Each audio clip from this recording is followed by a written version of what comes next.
옛날 옛적 남쪽 어느 고을에 한 처녀가 살고 있었습니다.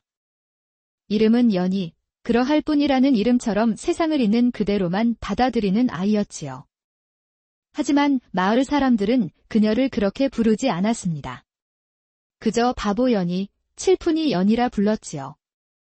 오늘 들려드릴 이야기는 바로 그 바보 처녀와 그녀의 세상이 되어주고 싶었던 한 사내의 슬픈 사랑 이야기랍니다. 이야기 속에 담긴 여운이 깊으니 마음 단단히 먹고 들어보시지요.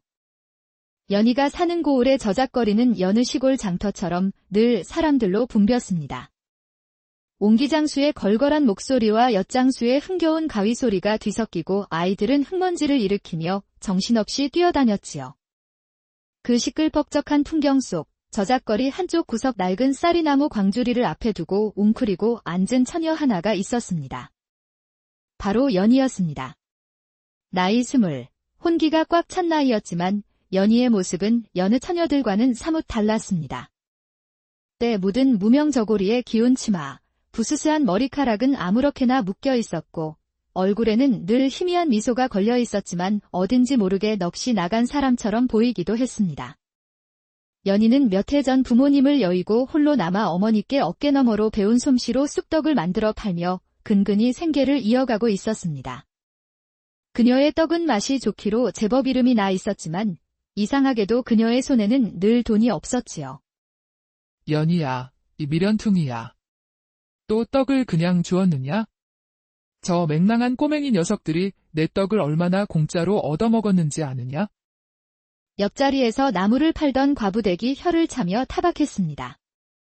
오늘도 연희는 흙투성이 손을 하고 쭈뼛거리며 다가온 아이들에게 떡을 몇 개나 그냥 쥐어준 참이었습니다. 언니, 괜찮아요. 아이들이 배가 많이 고팠나 봐요. 떡은 본디 배고플 때 먹어야 제맛이지요. 나누어 먹으면 더 좋고요. 연희의 세상은 그러했습니다. 그녀에게는 세상의 셈법이라는 것이 없었습니다. 내 것과 내 것을 엄격하게 나누는 법을 배우지 못했고 손해와 이익을 따지는 법도 알지 못했습니다.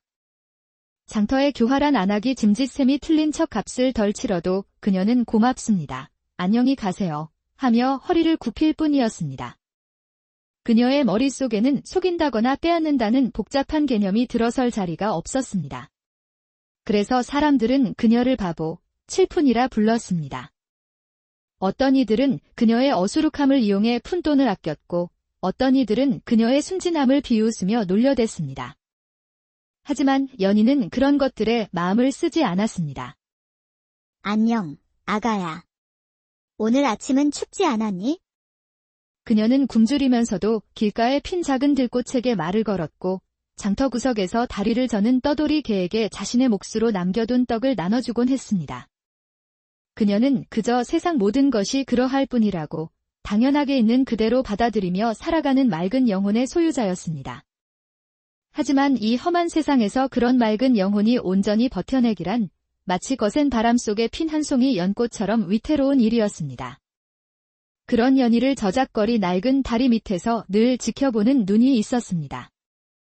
이름은 결, 22의 떠돌이 총각이었습니다. 원래 이름이 외자였는지 아니면 세상에 나와 제 이름을 잃어버렸는지는 아무도 몰랐습니다. 그는 그저 결이라 불렸고 그 이름처럼 그의 삶은 늘 무언가 결핍되어 있었습니다. 몇 해 전 끔찍한 역병이 온 마을을 휩쓸었을 때 결은 눈앞에서 부모님과 어린 동생들이 차례로 죽어가는 것을 속수무책으로 지켜봐야 했습니다. 기적처럼 홀로 살아남았지만 그에게 남은 것은 찢어지는 가슴과 세상에 대한 깊은 원망뿐이었습니다. 그 후로 그는 정처 없이 세상을 떠돌았습니다. 굶주림은 일상이었고 사람들의 멸시와 냉대는 그의 마음을 두꺼운 얼음장처럼 차갑게 얼어붙게 만들었습니다. 그는 더 이상 아무도 믿지 않았고 누구에게도 쉽게 마음을 열지 않았습니다. 결의 눈에 비친 연희는 한심하기 짝이 없는 존재였습니다.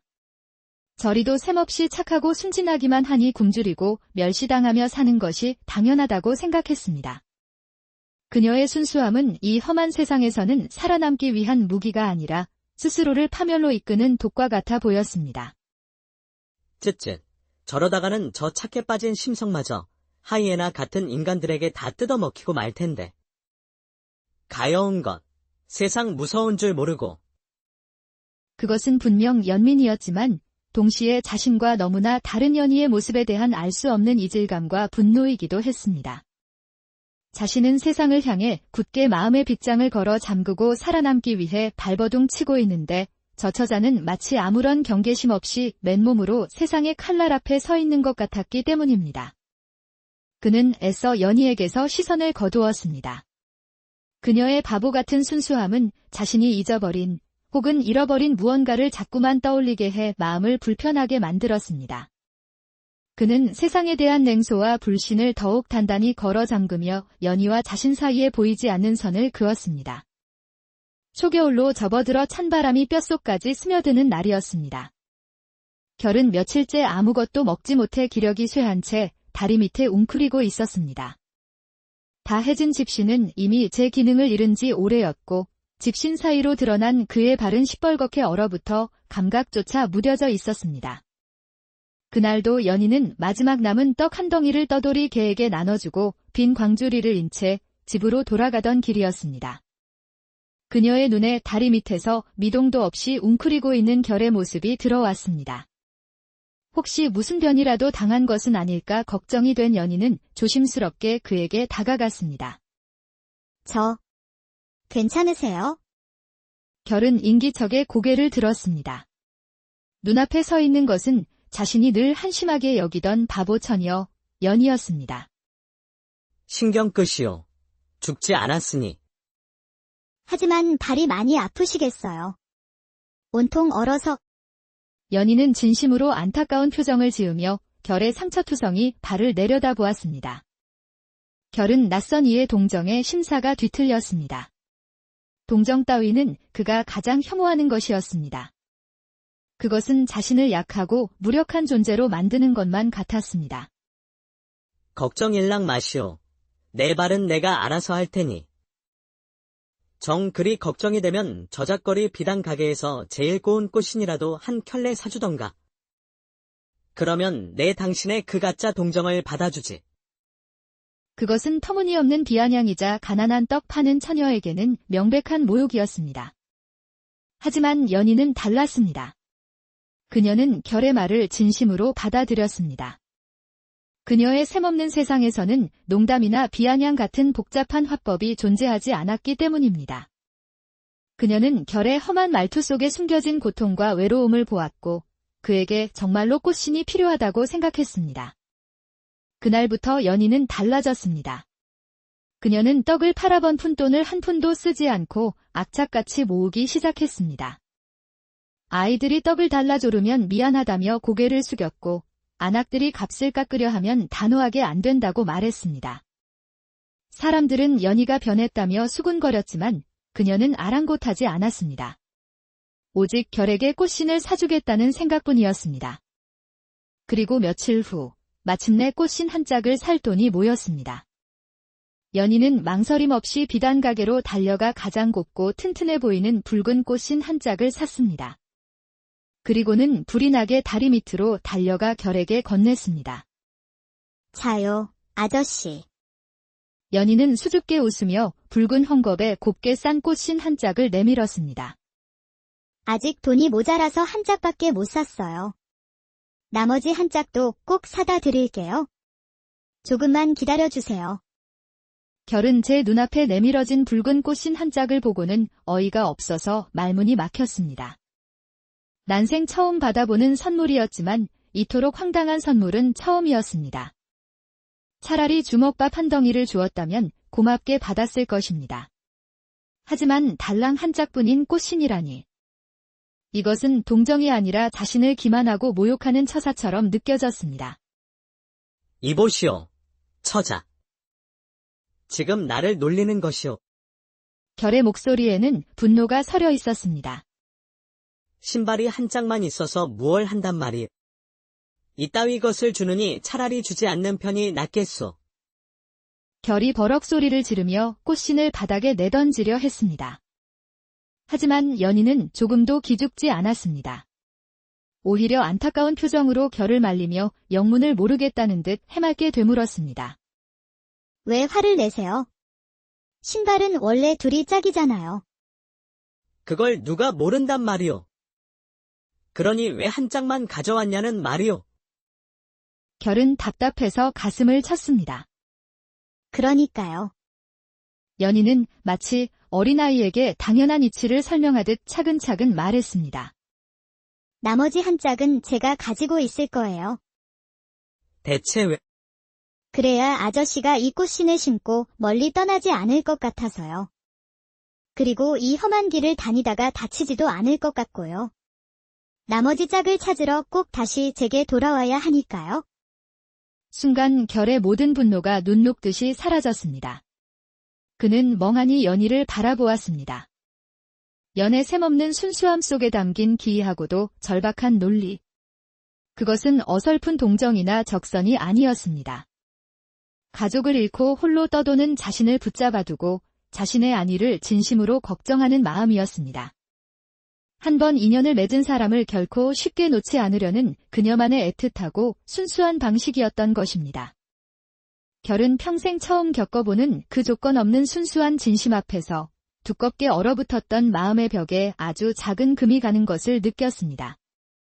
그는 더 이상 화를 내지 못했습니다. 그저 고개를 숙인 채 제 손에 들린 붉은 꽃신 한 짝을 말없이 내려다볼 뿐이었습니다. 붉은 꽃신은 차가운 그의 손 안에서 이상하리만큼 따뜻하게 느껴졌습니다. 그날 결은 연희가 건넨 꽃신 한 짝과 함께 이름 모를 따뜻한 감정 하나를 마음속에 품게 되었습니다.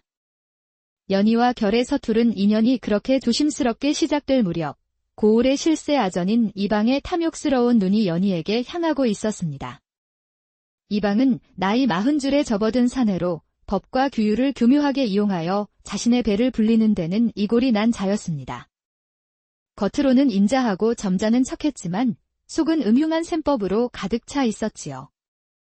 그는 우연히 관아의 토지 대장을 살피다가 연희 부모가 남기고 간 작은 밭대기가 사실은 고을 외곽의 땅값이 오를 요지에 위치한 귀한 땅이라는 사실을 알게 되었습니다. 지금 당장은 버려진 황무지처럼 보이지만 몇 년 안에 관아에서 그 근처에 새로운 길을 낼 계획이었기에 그 가치는 10배, 20배로 뛸 것이 분명했습니다. 저 칠푼이 계집에게는 돼지목의 진주 목걸이로구나. 세상 물정도 모르는 저 아이가 저 땅의 가치를 알 리 없지. 내가 거두어 주어야 마땅하지 않겠는가? 이방은 음흉한 미소를 지으며 연희에게 접근하기 시작했습니다. 그는 인자한 이웃 어른처럼 행세하며 저작거리에서 떡을 파는 연희에게 다가가 떡을 팔아주기도 하고 따뜻한 위로의 말을 건네기도 했습니다. 아이고, 연희야. 이리 착하고 고운 아이가 부모님도 없이 고생이 많구나. 내가 내 아비와도 젊어서부터 막역한 사이였는데 이리 홀로 고생하는 것을 보니 내 마음이 다 아프구나. 사람을 의심할 줄 모르는 연희는 이방의 위선적인 친절을 고스란히 믿었습니다. 자신을 진심으로 걱정해주는 고마운 어른이라고 생각했지요. 이방은 연희가 자신을 완전히 신뢰한다고 판단하자 마침내 본색을 드러냈습니다. 연희야, 내가 세상 물정에 너무 어두워 내가 늘 걱정이 태산이다. 내 부모님이 남기신 그 밥 문서도 혹여 나쁜 놈들이 나타나 헐갑에 빼앗아 가기라도 하면 어쩌겠느냐. 그러니 이제부터 내가 너의 후견인이 되어주마. 내 재산을 안전하게 관리해주고 때가 되면 좋은 혼처도 알아봐 주겠노라. 그러니 그 땅 문서를 내게 맡기려무나. 연희는 이방의 제안에 조금의 의심도 없이 고개를 끄덕였습니다. 그녀는 며칠 후 낡은 장롱 깊숙한 곳에 보관해 두었던 땅 문서를 꺼내 이방에게 건넸습니다. 이방은 땅 문서를 받아들고 흡족한 미소를 지으며 돌아섰습니다. 순진한 양을 노리는 굶주린 늑대처럼 그의 눈은 탐욕으로 번들거리고 있었습니다. 결은 다리 밑에서 이방이 연희에게 접근하는 모든 과정을 지켜보고 있었습니다. 그는 단번에 이방의 검은 속셈을 간파했습니다. 역병으로 가족을 잃기 전 결의 아버지도 바로 저런 아전의 교묘한 혓바닥에 넘어가 논과 밭을 헐갑에 넘겼던 아픈 기억이 있었기 때문입니다. 이방의 인자한 표정 뒤에 숨겨진 탐욕스러운 눈빛은 결이 혐오하는 세상의 추악함, 바로 그것이었습니다. 그는 연희가 땅 문서를 이방에게 넘겨주었다는 소식을 듣고 더 이상 참을 수 없었습니다. 연희 씨, 정신 차리시오. 어찌 그 교활한 자에게 땅 문서를 넘겨준단 말이오. 연희는 결의 갑작스러운 호통에 어리둥절한 표정을 지었습니다. 결씨, 왜 그러세요? 이방 어르신은 좋은 분이세요? 저를 도와주신다고 했어요? 좋은 사람이라고. 그 사람 눈을 제대로 본 적 있어. 그 사람 눈에는 연희 씨를 걱정하는 마음이 아니라 당신의 땅 문서를 세는 주판알만 가득하단 말이오. 눈빛이 아주 나쁜 사람이오. 결의 진심 어린 걱정에 연희는 처음으로 깊은 혼란에 빠졌습니다. 그녀의 세상에는 좋은 사람과 배고픈 사람은 있었지만 나쁜 사람이라는 개념은 희미했기 때문입니다. 친절하게 대해주는 이방과 자신을 진심으로 걱정해주는 듯한 결, 두 사람의 상반된 말 앞에서 그녀는 누구를 믿어야 할지 알 수 없었습니다. 하지만 이방 어르신은 제게 아주 친절하신걸요. 저를 딸처럼 아껴주신다고. 그 친절 뒤에 칼이 숨어 있는 거요. 세상에는 이유 없는 친절이란 없소. 모두 제 입속을 차리기 위한 셈법이 숨어 있단 말이오. 왜요? 결은 연희의 그 한마디에 말문이 막혔습니다. 어떻게 설명해야 할까요? 인간의 이기심과 탐욕, 배신과 거짓을 이 맑은 영혼에게 어떻게 이해시켜야 한단 말입니까? 결은 깊은 무력감을 느끼며 연희를 이 험한 세상에서 지켜내야 한다는 강한 책임감을 처음으로 느끼게 되었습니다. 그는 이제 더 이상 연희의 바보 같은 순수함을 한심하게 여기지 않았습니다. 오히려 그 순수함을 지켜주는 것이 자신의 몫일지도 모른다고 생각하기 시작했습니다. 결의 경고 이후 연희는 혼란스러웠습니다. 그녀의 세상은 단순하고 명쾌했습니다. 배고픈 사람에게는 밥을 주고 슬픈 사람과는 함께 울어주는 것, 그것이 그녀가 아는 세상의 전부였습니다. 하지만 결은 그 세상의 나쁜 사람과 셈법이라는 복잡한 그림자를 드리웠습니다. 결은 연희를 지키기 위해 그녀에게 세상의 위험함을 가르치려 애썼습니다. 그는 더 이상 다리 밑에 머물지 않고 매일같이 연희가 떡을 파는 좌판 근처를 맴돌았습니다. 연희 씨, 저기 저 비단 장수를 보시오. 그는 늘 저울의 눈금을 속여 이득을 챙기요. 저 사람을 믿으면 안 돼요. 저기 저 약재상은 좋은 약재와 썩은 약재를 섞어 팔고 있어. 겉모습만 보고 사람을 판단해서는 안 된다는 말이요. 결은 자신이 험한 세상을 떠돌며 겪었던 경험들을 바탕으로 연희에게 세상의 어두운 면을 설명하려 했습니다. 하지만 연희는 좀처럼 이해하지 못했습니다. 그녀는 고개를 갸웃거리며 되물을 뿐이었습니다. 왜요? 모두가 정직하게 팔면 되잖아요. 다 같이 잘 살면 좋을 텐데. 결은 답답해서 가슴을 쳤습니다. 자신의 상처 입은 세상과 연희의 흠없는 세상은 너무나도 달랐습니다. 그는 연희를 바꾸는 것이 불가능하다는 것을 깨달았습니다. 그녀는 세상을 셈하는 법을 배우는 것이 아니라 그저 온몸으로 세상을 느끼는 사람이었습니다. 차라리 그녀의 세상을 있는 그대로 지켜주는 것이 자신이 할 일일지도 모른다고 생각했습니다. 그는 세상의 모든 셈법과 거짓으로부터 연희를 지켜주는 단단한 방패가 되어주기로 마음먹었습니다. 비록 자신은 이름 없는 떠돌이에 불과했지만 연희 앞에서만큼은 세상 누구보다 강한 사람이 되고 싶었습니다. 그날부터 결은 연희의 그림자처럼 그녀의 곁을 묵묵히 지키기 시작했습니다. 이방은 연희 곁을 맴도는 결의 존재가 눈의 가시처럼 거슬렸습니다. 저 떠돌이 녀석이 연희의 재산을 가로채려는 것이 분명하다고 생각했지요. 무엇보다 결이 자신의 계획에 방해가 될 것이라는 예감이 들었습니다. 이방은 두 사람을 갈라놓기 위해 교묘한 이간질을 시작했습니다. 그는 먼저 마을 사람들에게 흉흉한 소문을 퍼뜨렸습니다. 글쎄, 그 바보 연희가 요즘 다리 밑 거지놈하고 붙어 다닌다지 뭔가. 필시 그놈이 연희의 얼마 안 되는 재산을 노리고 꼬드기는 게야. 어수룩한 계집이 사기꾼 놈에게 단단히 홀렸구먼. 쯧쯧. 소문은 날개를 단 듯 퍼져나갔고 마을 사람들은 연희와 결을 더욱 이상한 눈으로 쳐다보며 수군거렸습니다. 결은 사람들의 경멸 어린 시선에 익숙했지만 연희가 자신 때문에 손가락질 받는 것은 참을 수 없었습니다. 이방은 여기서 그치지 않고 직접 연희를 찾아가 걱정하는 척하며 결을 헐뜯었습니다. 연희야, 내가 들으니 내가 요즘 그 떠돌이 총각과 가깝게 지낸다더구나. 그놈의 정체를 아느냐? 근본도 없는 놈이다. 그런 놈과 어울리다가는 내 신세만 망치게 된다. 연희가 결을 변호하려 하자 이방은 한층 더 교활한 논리를 펼쳤습니다. 생각해보거라. 그 자가 진정으로 너를 위한다면 어찌 너를 저작거리의 흉한 뜬 소문의 주인공으로 만들겠느냐. 진정 너를 아낀다면 조용히 내 곁을 떠나주는 것이 마땅한 도리가 아니겠느냐. 그는 지금 너를 위하는 척하며 너를 공경에 빠뜨리고 있는 것이다.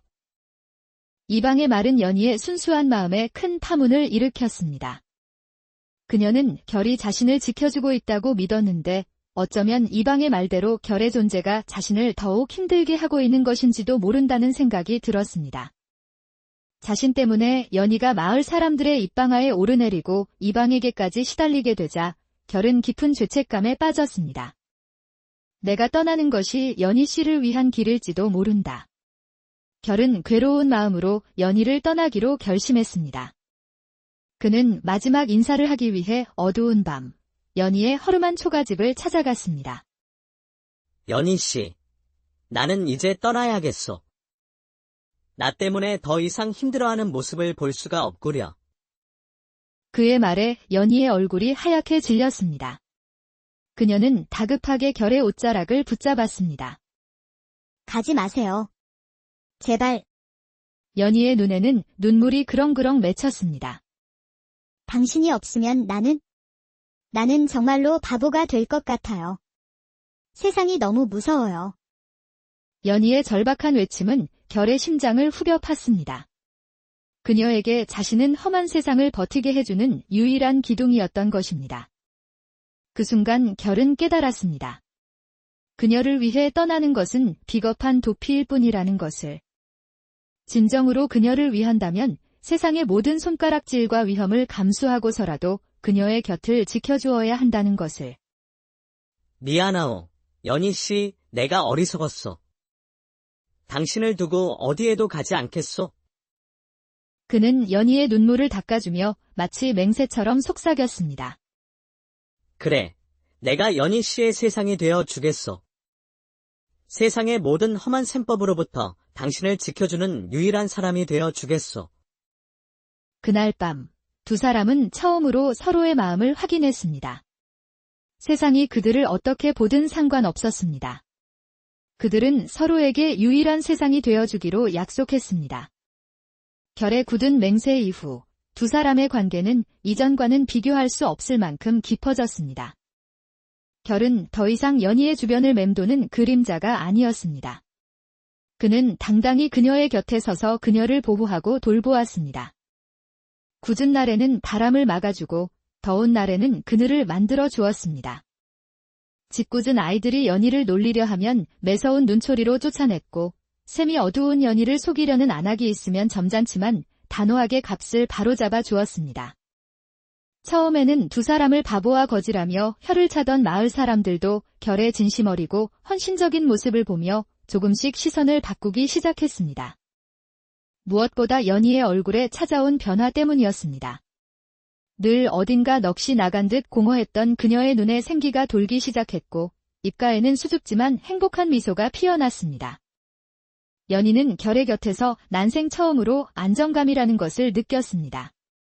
거친 세상의 비바람을 막아주는 든든한 울타리 안에서 그녀는 더 이상 두려워하거나 움츠러들 필요가 없었습니다. 결은 연희의 맑은 웃음 속에서 역병으로 잃었던 가족의 온기와 삶의 따스함을 되찾았습니다. 두 사람은 가난했지만 마음 많은 세상 누구보다 부유했습니다. 하지만 그 위태로운 행복을 못마땅하게 지켜보는 눈이 있었으니 바로 고을의 아전 이방이었습니다. 결이라는 든든하고 영악한 방패가 있는 한 연희를 마음대로 휘두르고 그녀의 재산을 온전히 가로챌 수 없었기 때문입니다. 그는 두 사람을 갈라놓고 연희를 다시 외톨이로 만들기 위한 더욱 잔인하고 교활한 마지막 계략을 꾸미기 시작했습니다. 이방은 관아의 낡은 서고를 뒤져 연희의 부모님 때부터 이웃 땅 주인과 분쟁이 있었던 아주 작은 자투리 땅의 존재를 찾아냈습니다. 어느 날 아침, 이방은 관아의 포졸 몇몇을 대동하고 연희의 밭으로 들이닥쳤습니다. 네가 이웃의 땅을 불법으로 점유하고 있다. 당장 땅을 내놓지 않으면 관아로 끌고 가 법의 심판을 받게 하겠다. 세상 물정 모르는 연희는 영문도 모른 채 어쩔 줄 몰라 하며 하얗게 질려 있었습니다. 그때 소식을 듣고 달려온 결이 연희의 앞을 막아서며 이방에게 당당하게 맞섰습니다. 이방 나리, 이는 부당한 처사입니다. 이 땅 문제는 이미 10수년 전 두 집안 어른들께서 합의하신 일로 알고 있습니다. 이제 와서 문서를 핑계로 힘없는 처자를 겁박하는 것은 관리로서 할 도리가 아닙니다. 결의 논리 정연한 반박에 이방은 잠시 당황했지만 그는 애초에 이 상황을 노리고 있었습니다. 저 떠돌이 놈이 아주 똑똑하구나. 좋다. 그렇다면 내 놈이 이 모든 책임을 지는 것이 어떻겠느냐. 내 이놈, 내가 순진한 계집을 꿰어 남의 땅을 빼앗으려 획책한 것이 아니냐. 연희는 지각이 모자라니 죄를 묻지 않으려 했거늘 내 놈은 곤장을 맞아 정신을 차려야겠다. 여봐라. 저놈을 당장 관아로 압송하라. 이것은 결을 합법적으로 제거하고 연희에게서는 유일한 보호자를 빼앗아 그녀를 완전히 고립시키려는 교활한 함정이었습니다. 포졸들이 결에게 달려들자 연희는 겁에 질려 울부짖으며 결의 앞을 막아섰습니다. 결은 연희를 뒤로 감싸며 필사적으로 저항했지만 수적으로 불리한 상황을 뒤집을 수는 없었습니다. 결이 관아로 끌려가 모진 고문을 당하게 될 것이라는 사실 앞에서 연희는 난생 처음으로 잔인한 선택을 해야만 했습니다. 그날 밤, 연희는 홀로 이방을 찾아갔습니다. 그리고는 차가운 마루 바닥에 엎드려 무릎을 꿇었습니다. 나리, 제발 그분을 풀어주세요. 그분은 아무 잘못이 없습니다. 모든 것은 저의 어리석음 때문입니다. 이방은 기다렸다는 듯이 비열한 미소를 지었습니다. 풀어달라. 어찌하면 되겠느냐. 내가 무얼 줄 수 있단 말이냐. 나리께서 원하시는 것이 제 땅 문서라면 기꺼이 드리겠습니다. 그러니 제발 그분을 놓아주십시오. 땅 문서만으로 되겠느냐. 이방은 노골적인 눈빛으로 연희를 위아래로 훑었습니다. 우선 저놈은 풀어줄 터이니 내가 원하는 것이 무엇일지 고민하고 답을 들고 오거라. 연희는 이방의 추악한 요구에 온몸이 떨려왔지만 그녀의 눈빛은 흔들리지 않았습니다. 그녀는 결을 위해서라면 어떤 희생이라도 감수할 각오였습니다. 하지만 그녀는 다른 방법을 찾아야 했습니다. 며칠 밤낮을 뜬 눈으로 지새우며 고민하던 연희는 마침내 마지막 결심을 내렸습니다. 그녀는 결을 지켜야 했습니다. 설령 그 방법이 그의 가슴에 깊은 상처를 남기는 것일지라도. 다음 날 새벽, 연희는 결이 잠든 틈을 타 조용히 짐을 꾸렸습니다. 그녀는 품속에서 자신이 가진 가장 소중한 것 2가지, 낡은 반문서와 자신이 간직하고 있던 꽃신 한 짝을 꺼냈습니다. 그녀는 결의 머리맡에 그것들을 나란히 놓아두고 떨리는 손으로 숫조각을 들어 바닥에 서툰 글씨를 남겼습니다. 이걸 가지고 멀리 떠나세요. 나 때문에 위험해지면 안 돼요. 부디 행복해야 해요. 저는 이제 괜찮아요. 이것은 그녀가 난생 처음으로 한 자신을 위한 것이 아닌 타인을 위한 셈이었습니다. 사랑하는 사람을 지키기 위해 그의 마음에 배신이라는 낙인을 찍어서라도 그를 이 지옥 같은 곳에서 떠나보내려는 세상에서 가장 이기적이지 않은 선택이었습니다. 그녀는 마지막으로 잠든 결의 얼굴을 한번 쓸어보고는 조용히 눈물을 삼키며 어둠 속으로 사라졌습니다. 아침이 되어 잠에서 깬 결은 자신을 떠나버린 연희의 흔적 앞에서 망연자실했습니다.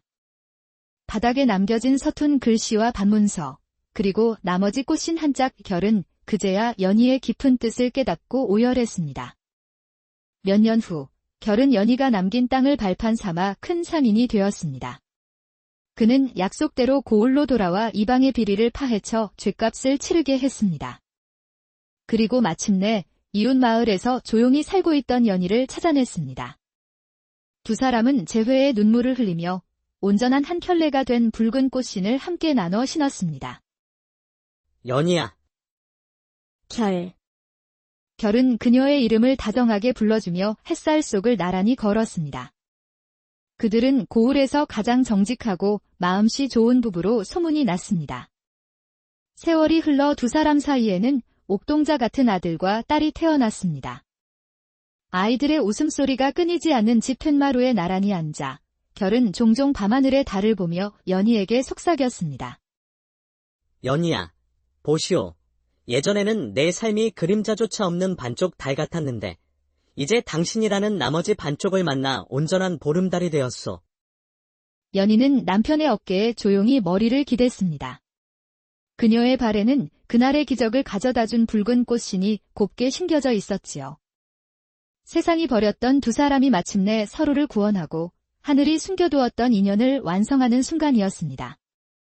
그들의 앞날에는 더 이상 눈물이 아닌 따뜻하고 충만한 행복만이 가득할 것임을 암시하며 이 길, 옛날 옛적 남쪽 어느 고을에 한 처녀가 살고 있었습니다. 이름은 연희, 그러할 뿐이라는 이름처럼 세상을 있는 그대로만 받아들이는 아이였지요. 하지만 마을 사람들은 그녀를 그렇게 부르지 않았습니다. 그저 바보 연희, 칠푼이 연희라 불렀지요. 오늘 들려드릴 이야기는 바로 그 바보 처녀와 그녀의 세상이 되어주고 싶었던 한 사내의 슬픈 사랑 이야기랍니다. 이야기 속에 담긴 여운이 깊으니 마음 단단히 먹고 들어보시지요. 연희가 사는 고을의 저작거리는 여느 시골 장터처럼 늘 사람들로 붐볐습니다. 옹기장수의 걸걸한 목소리와 엿장수의 흥겨운 가위소리가 뒤섞이고 아이들은 흙먼지를 일으키며 정신없이 뛰어다녔지요. 그 시끌벅적한 풍경 속 저작거리 한쪽 구석 낡은 쌀이나무 광주리를 앞에 두고 웅크리고 앉은 처녀 하나가 있었습니다. 바로 연희였습니다. 나이 20, 혼기가 꽉 찬 나이였지만 연희의 모습은 여느 처녀들과는 사뭇 달랐습니다. 때 묻은 무명저고리의 기운 치마, 부스스한 머리카락은 아무렇게나 묶여 있었고 얼굴에는 늘 희미한 미소가 걸려 있었지만 어딘지 모르게 넋이 나간 사람처럼 보이기도 했습니다. 연희는 몇 해 전 부모님을 여의고 홀로 남아 어머니께 어깨너머로 배운 솜씨로 쑥떡을 만들어 팔며 근근히 생계를 이어가고 있었습니다. 그녀의 떡은 맛이 좋기로 제법 이름이 나 있었지만 이상하게도 그녀의 손에는 늘 돈이 없었지요. 연희야, 이 미련퉁이야. 또 떡을 그냥 주었느냐? 저 맹랑한 꼬맹이 녀석들이 내 떡을 얼마나 공짜로 얻어먹었는지 아느냐? 옆자리에서 나무를 팔던 과부댁이 혀를 차며 타박했습니다.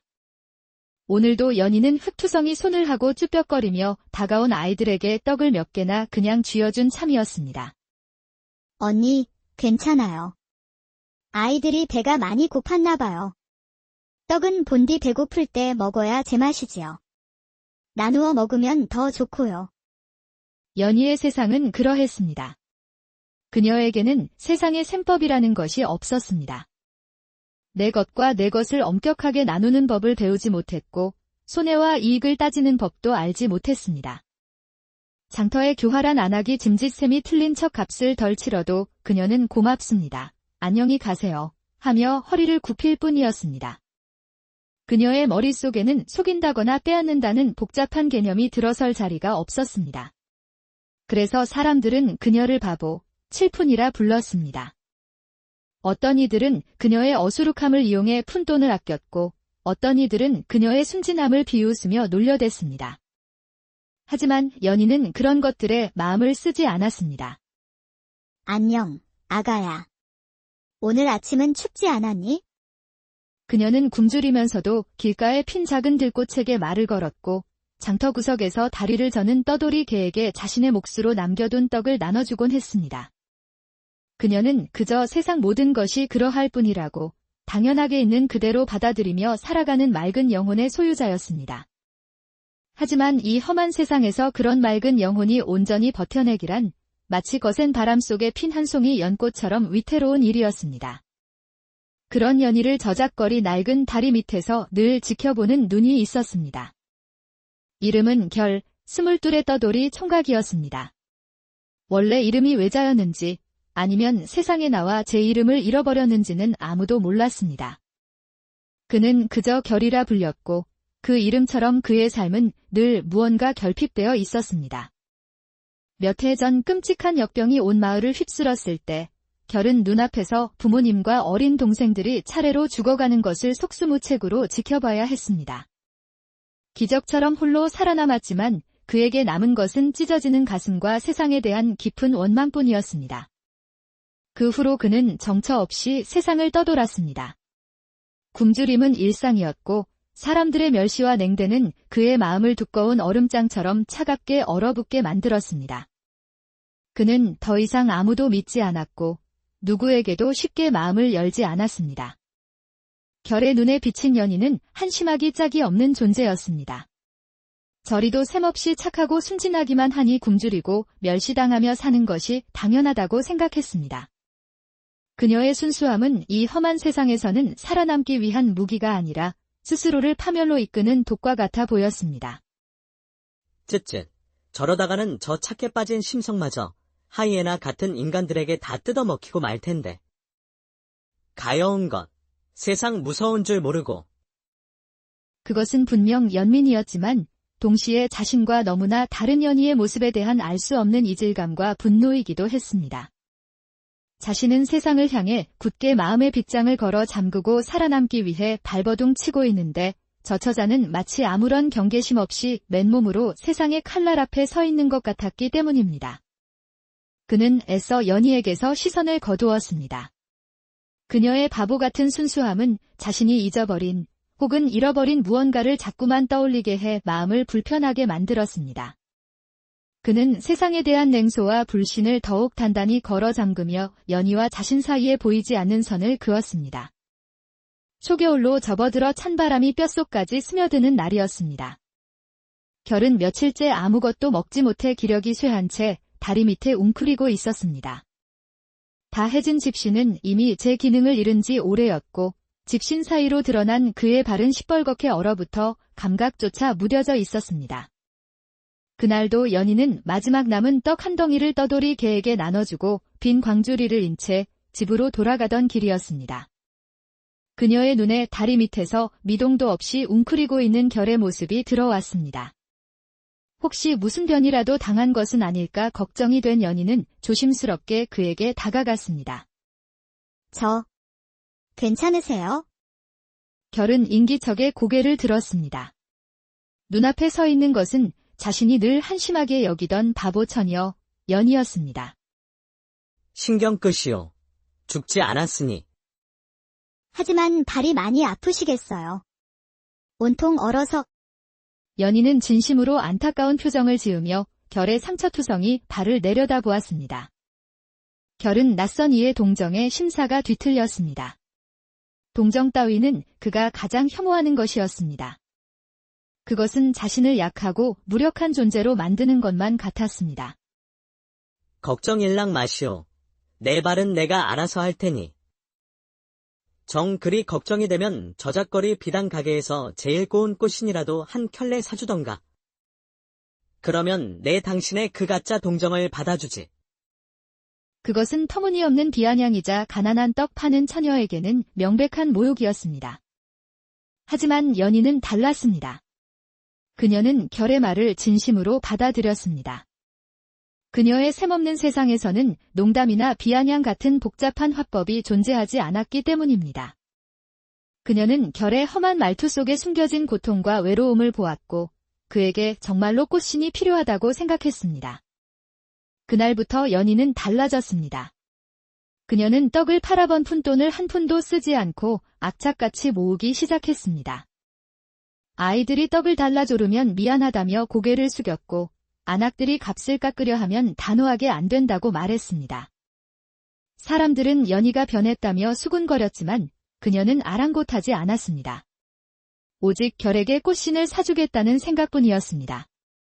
그리고 며칠 후 마침내 꽃신 한 짝을 살 돈이 모였습니다.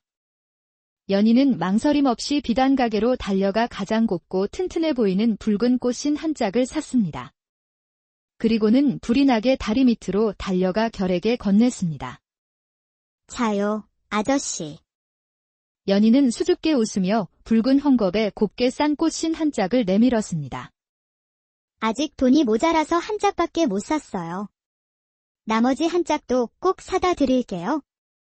조금만 기다려주세요. 결은 제 눈앞에 내밀어진 붉은 꽃신 한 짝을 보고는 어이가 없어서 말문이 막혔습니다.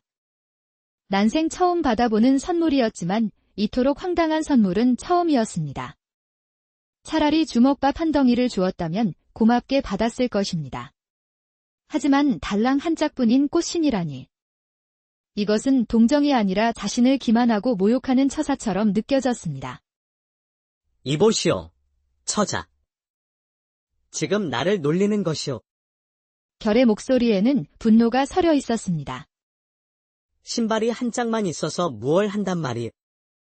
이따위 것을 주느니 차라리 주지 않는 편이 낫겠소. 결이 버럭 소리를 지르며 꽃신을 바닥에 내던지려 했습니다. 하지만 연희는 조금도 기죽지 않았습니다.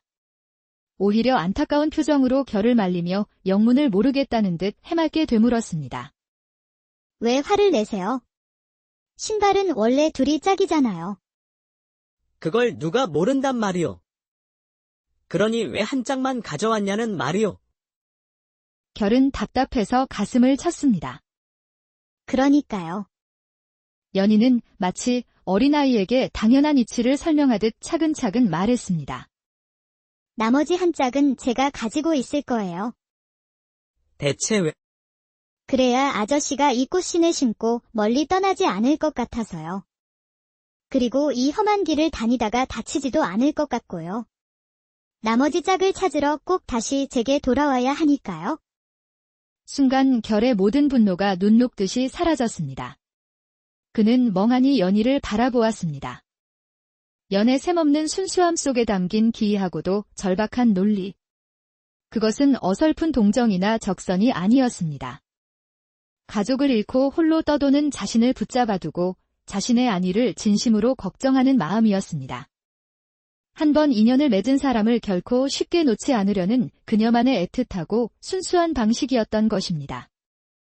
결은 평생 처음 겪어보는 그 조건 없는 순수한 진심 앞에서 두껍게 얼어붙었던 마음의 벽에 아주 작은 금이 가는 것을 느꼈습니다.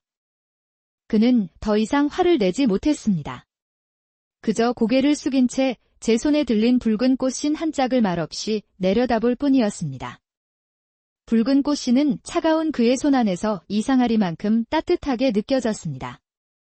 그날 결은 연희가 건넨 꽃신 한 짝과 함께 이름 모를 따뜻한 감정 하나를 마음속에 품게 되었습니다. 연희와 결의 서투른 인연이 그렇게 조심스럽게 시작될 무렵 고을의 실세 아전인 이방의 탐욕스러운 눈이 연희에게 향하고 있었습니다.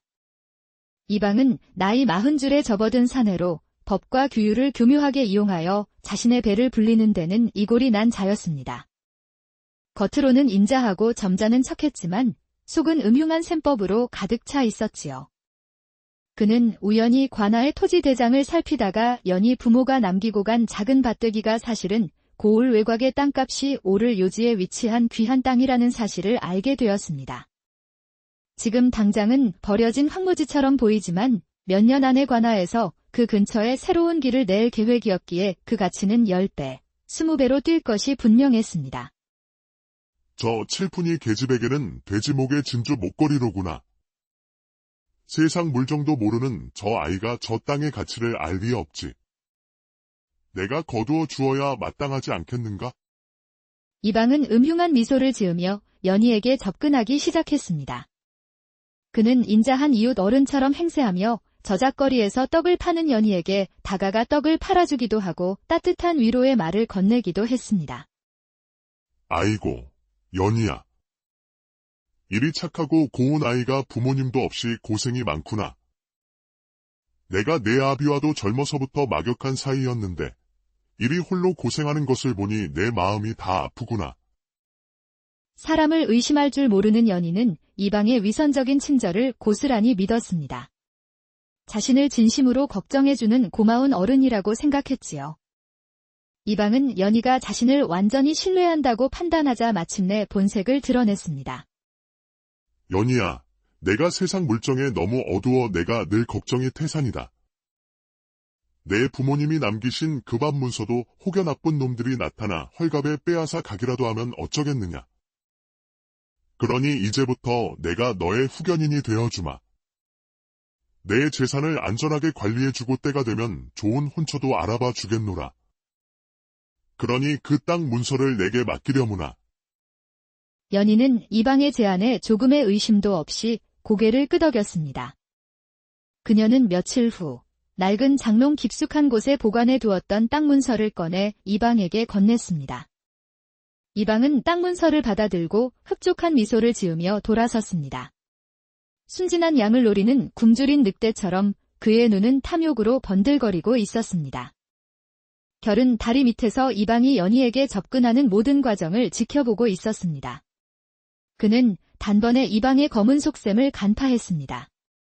역병으로 가족을 잃기 전 결의 아버지도 바로 저런 아전의 교묘한 혓바닥에 넘어가 논과 밭을 헐갑에 넘겼던 아픈 기억이 있었기 때문입니다. 이방의 인자한 표정 뒤에 숨겨진 탐욕스러운 눈빛은 결이 혐오하는 세상의 추악함, 바로 그것이었습니다. 그는 연희가 땅 문서를 이방에게 넘겨주었다는 소식을 듣고 더 이상 참을 수 없었습니다. 연희 씨, 정신 차리시오. 어찌 그 교활한 자에게 땅 문서를 넘겨준단 말이오. 연희는 결의 갑작스러운 호통에 어리둥절한 표정을 지었습니다. 결씨, 왜 그러세요? 이방 어르신은 좋은 분이세요? 저를 도와주신다고 했어요? 좋은 사람이라고. 그 사람 눈을 제대로 본 적 있어. 그 사람 눈에는 연희 씨를 걱정하는 마음이 아니라 당신의 땅 문서를 세는 주판알만 가득하단 말이오. 눈빛이 아주 나쁜 사람이요. 결의 진심 어린 걱정에 연희는 처음으로 깊은 혼란에 빠졌습니다. 그녀의 세상에는 좋은 사람과 배고픈 사람은 있었지만 나쁜 사람이라는 개념은 희미했기 때문입니다. 친절하게 대해주는 이방과 자신을 진심으로 걱정해주는 듯한 결, 두 사람의 상반된 말 앞에서 그녀는 누구를 믿어야 할지 알 수 없었습니다. 하지만 이방 어르신은 제게 아주 친절하신걸요. 저를 딸처럼 아껴주신다고.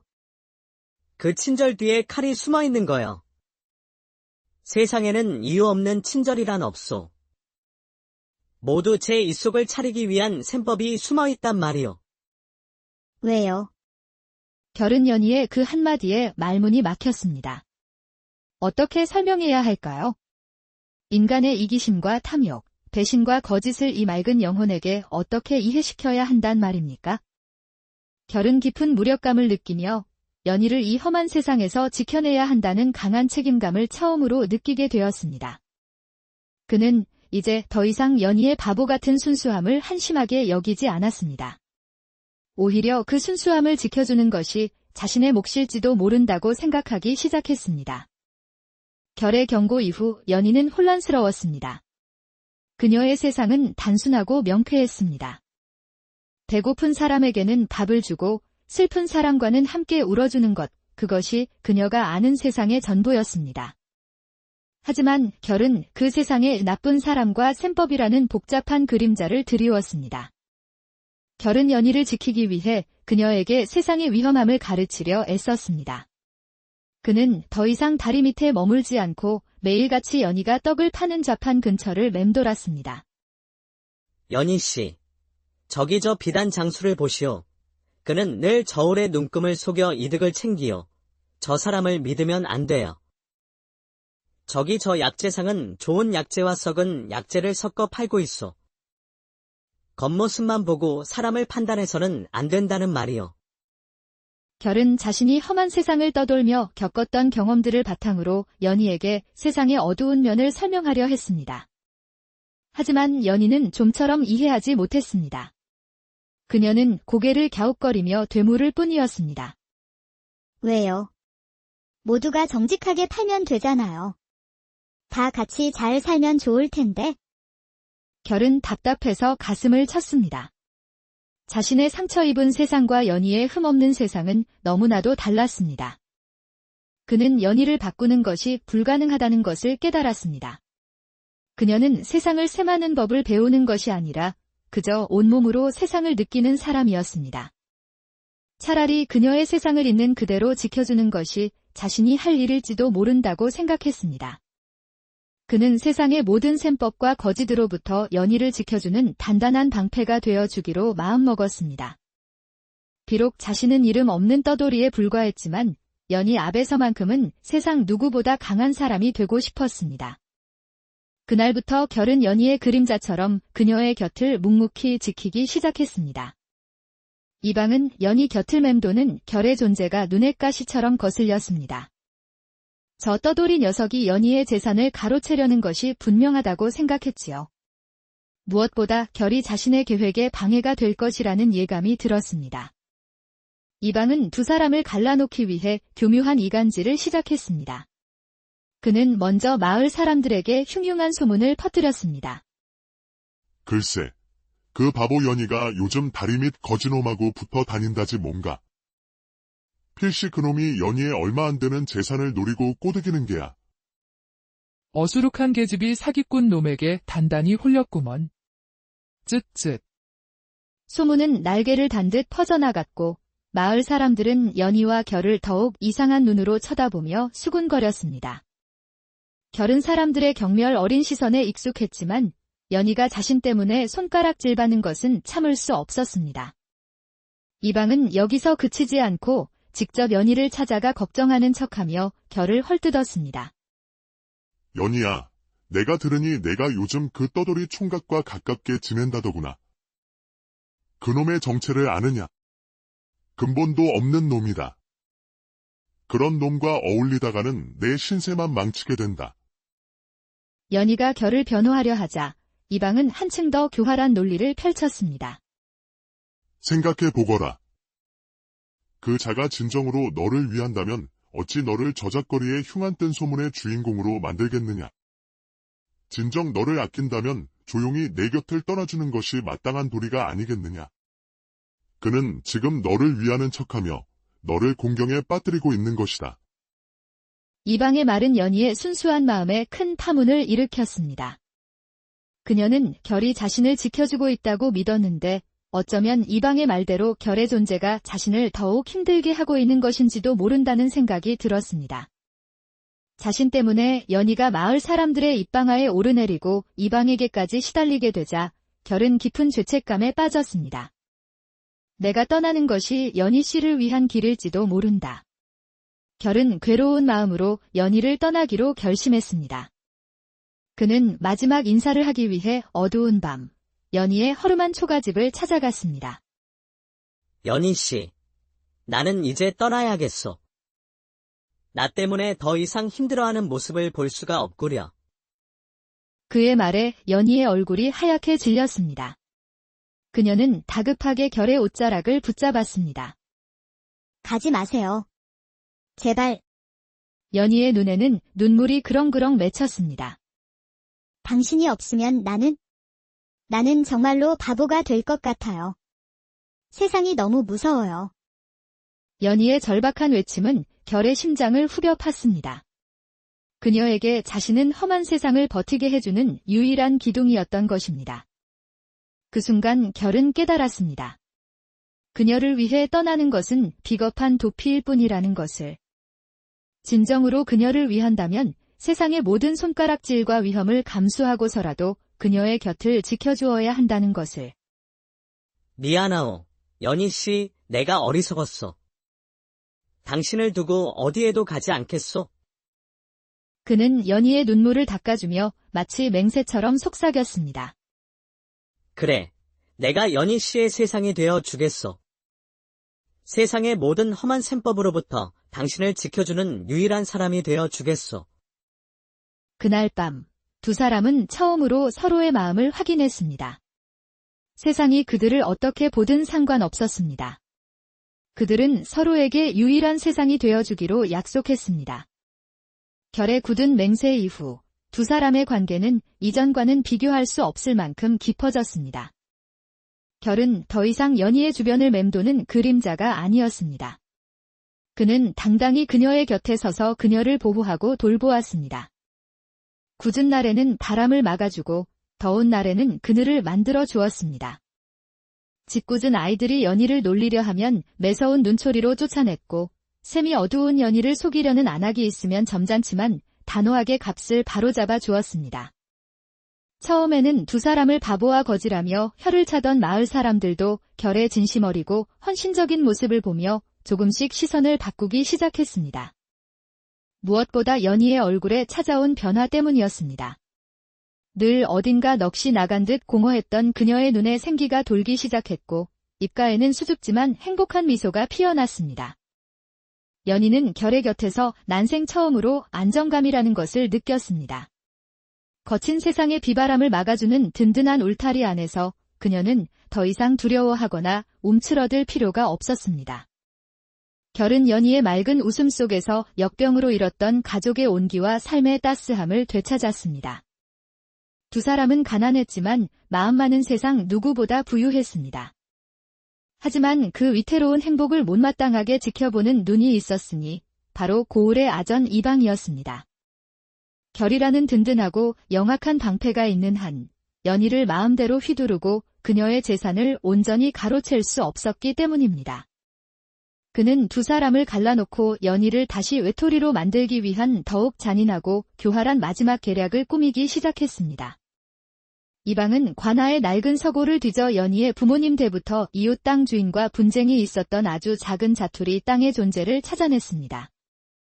어느 날 아침 이방은 관아의 포졸 몇몇을 대동하고 연희의 밭으로 들이닥쳤습니다. 네가 이웃의 땅을 불법으로 점유하고 있다. 당장 땅을 내놓지 않으면 관아로 끌고 가 법의 심판을 받게 하겠다. 세상 물정 모르는 연희는 영문도 모른 채 어쩔 줄 몰라 하며 하얗게 질려 있었습니다.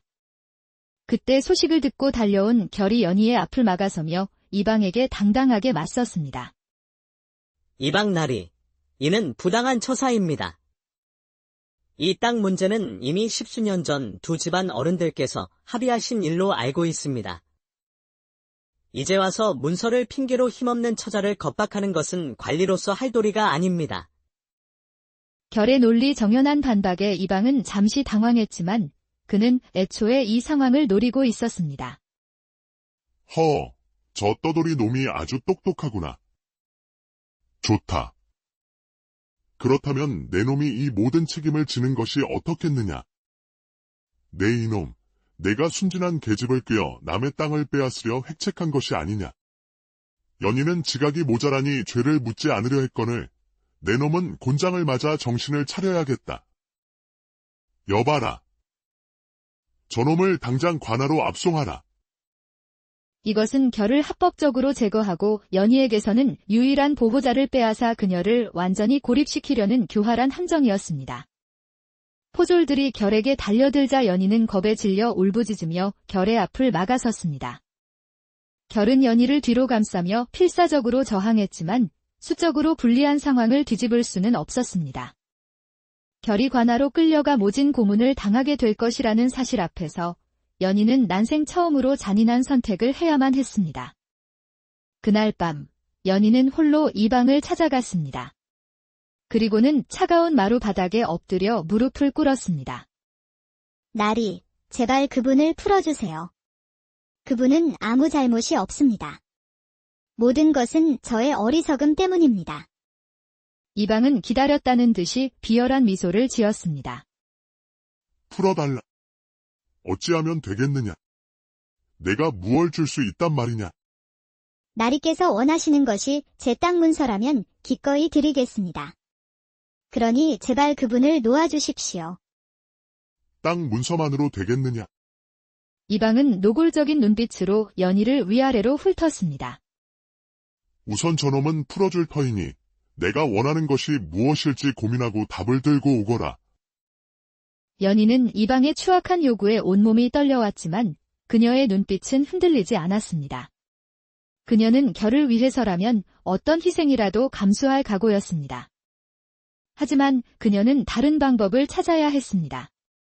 며칠 밤낮을 뜬 눈으로 지새우며 고민하던 연희는 마침내 마지막 결심을 내렸습니다. 그녀는 결을 지켜야 했습니다. 설령 그 방법이 그의 가슴에 깊은 상처를 남기는 것일지라도. 다음 날 새벽, 연희는